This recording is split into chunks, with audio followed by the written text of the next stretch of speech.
Hi friends, this is your pal Scott Garibay, and today I want to talk about Dungeons and Dragons and Stranger Things. I want to talk about one section of Stranger Things Season 1, Episode 6, The Monster. We're going to talk about Nancy and this growing tension between Steve and Jonathan, Steve Harrington and Jonathan Byers.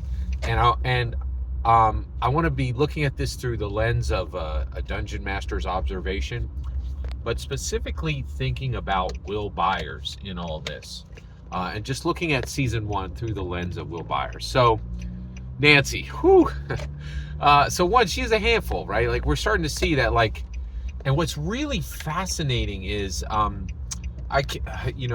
Stranger Things has become a hugely hugely important intellectual property to me. It is, but another one is Harry Potter. And one of the things that's really wild is we are learning that Will Byers is really not normal. Not normal, right? And you're like, oh, so what do you mean? Do you mean he's a weirdo? And I don't, or do you believe he's part of these specific communities, and those communities are outside of the normal world, right? And there's just no better description than wizard and muggle, right? Like J.K. Rowling came up with this, and she's like, "You're a wizard, Harry," and she said, and you're like, "What's a muggle?" And the moment you read it in those books, you're like, they live in the non-magical world, man. And as somebody who, watches Stranger Things, as somebody who read Harry Potter, as someone who, loved Star Wars, as someone who, collected Legos as an adult and as a child, you're like, I know what this is. Like, people who believe in the power of imagination, right? Wizards, right? And muggles, people who watch football. You're like people who care about grout. It's just there, and what's really interesting is Nancy's a muggle. Nancy's a straight up muggle, right? But she's also a force of nature, right? And I love this aspect that Nancy is straight up muggle. She doesn't care about Dungeons and Dragons. She doesn't read fantasy novels. She doesn't adventure, but she can't be stopped, right? And she's like, and even though muggles are not like us, it doesn't mean they're powerless. And I love that depiction. Nancy is a well-defined muggle, all right? And in a show that is about wizards, right? It's really interesting. So what's interesting is, at this point, she is starting to realize, so she feels terrible that Barb is gone, right? She really feels guilty for this. And she deserves to feel guilty. Barb would never have been there if she wasn't like, oh, I need to go see Steve Harrington and drink some beer and, like do other things that I shouldn't be doing. It's 100%. She's 100% responsible actually 95% responsible for Barb being missing, right?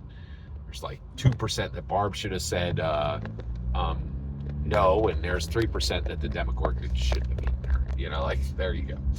So, but I thought it was really fascinating the way, at this point, Nancy wants Steve Harrington. She wants to be popular. She wants to, have a life where she has social power and social mobility. And Steve Harrington guarantees all of that, right? And lets her go to parties and lets her, be pretty, it just all the regular world stuff, right? And but at the same time, she's realizing, oh my gosh, Steve Harrington is a straight horrible person, and he is. He's just an unmitigated, unredeemable jerk, and more than a jerk, like.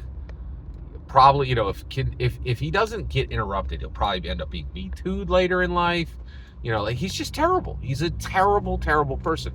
And one of the things I love about this, about the Duffer Brothers story is the courage of the story, saying, yeah, some people are just bad.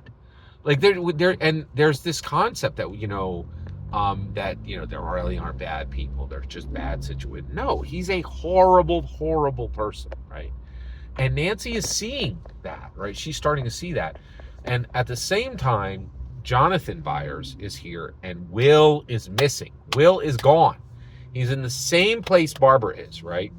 And so Nancy begins to help, to assist, to help Jonathan Byers. And there's a lot of reason to help Jonathan Byers, right? Like, his brother's missing.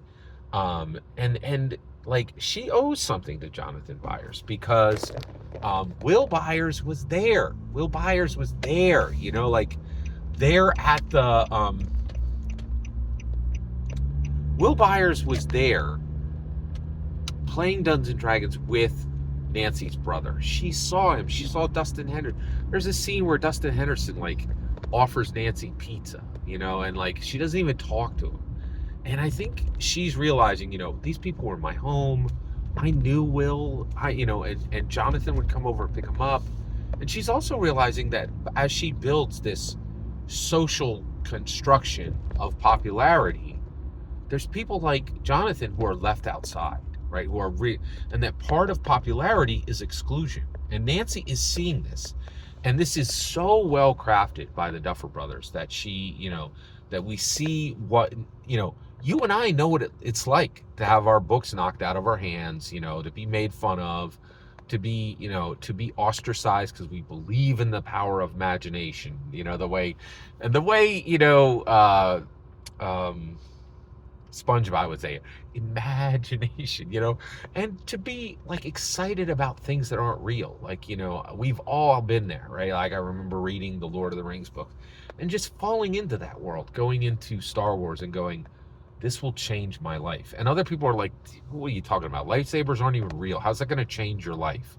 And just this divide. And to see Nancy in the middle of it is just fascinating. Absolutely fascinating. And so extremely well crafted by the Duffer Brothers. I was very, very impressed with this. Just extremely well impressed with this. And Nancy is an extremely well-crafted muggle. Right? Every single word you just heard in this video is my humble opinion. Nothing more, nothing less. The important part is when I get to hear your humble opinion. When you get in the comments and send your traffic, please consider liking, subscribing, and have a fetch millennium.